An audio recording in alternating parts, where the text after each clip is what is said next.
బుజ్జి బుజ్జి పొటాటోస్తో potato fry ready. రండి చూపించేస్తా. 1 kg బంగాళదుంపలు తీసుకొని వాష్ చేసేసి మంచిగా పీల్ తీసేసుకొని గిన్నెలో వేసుకోండి. ఇప్పుడు స్టవ్ మీద ఒక 3 గ్లాసులు వాటర్ పోసి సాల్ట్ వేసి ఈ పొటాటోస్ని దాంట్లో వేసి 5 minutes కుక్ చేసుకోండి. ఇప్పుడు బాండి పెట్టి ఎండుమిర్చి, జీలకర్ర, సాయిపప్పు, పచ్చనగపప్పు, మిరియాలు వేసుకుని వేయించేసుకొని మిక్సీ జార్లో వేసి పౌడర్ చేసుకోండి.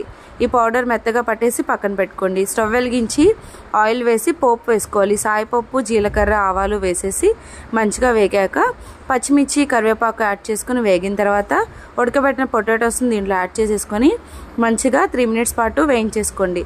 ఇలా వేగిన తర్వాత ఇందాక మనం మిక్సీ పట్టిన మసాలా పౌడర్ని దీంట్లో యాడ్ చేసి దీంట్లోకి రుచి సరిపడా సాల్ట్ యాడ్ చేసేసుకొని మంచిగా మిక్స్ చేసేసుకోండి.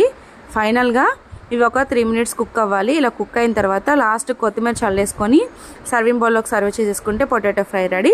దీని ఫుల్ లింక్ అండ్ డీటెయిల్గా ఛానల్లో ఉంది, వెళ్ళి చూసేయండి. లైక్ చేయండి.